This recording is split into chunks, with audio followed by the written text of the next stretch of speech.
Music से, भोजपुरी से और बहुत सारा गाना है जो कि हम आप सब लोग को सुनाएंगे। और कहना क्या है मेरे रानी के दरबार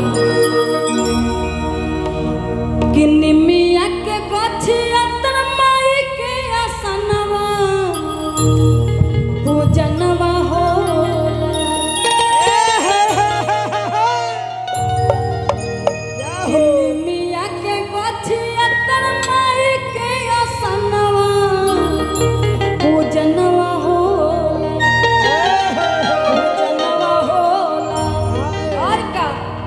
शोभे माई के भावनवा पूजनवा हो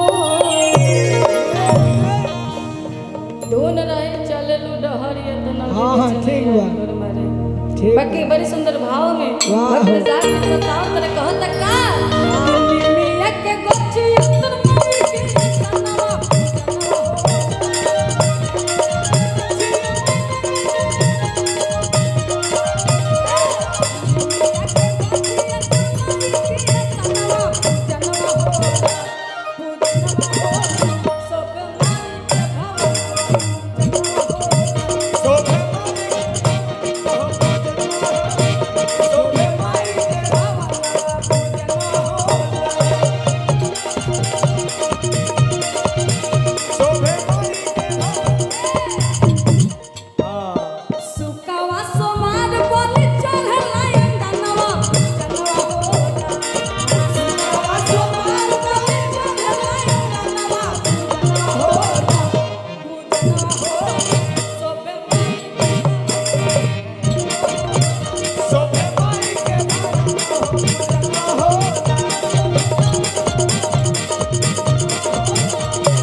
बाकी कहना क्या है बड़े सुंदर भाव में एगो औरत कहत रे चुनरिया ले ले आई हो चुनरिया ले ले आई हो चुनरिया ले ले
सारा प्यार साउंड वाले आशीर्वाद भैया, साउंड वाले भैया ध्यान रखेंगे इधर।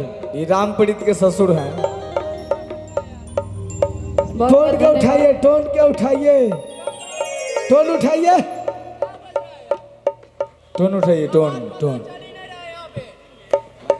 टोन उठाइए। थोड़ा सा म्यूजिशियन वाले भैया पे ध्यान दीजिएगा, साज जो है अच्छी बजनी चाहिए, टोन फिर उठाइए, टोन आवाज भी अच्छी होती है। फिर आवाज उठाइए और पूरा और उठाइए, और उठाइए। हेलो जी। हेलो। ढोलक का टोन, ढोलक ढोलक ढोलक का टोन हल्का सा दीजिए। अरे यार उठाइए महाराज, टोन के उठाइए, टोन के। और उठाइए। अरे ढोलक के टोन उठाइए। अब आप देख और उठाइए।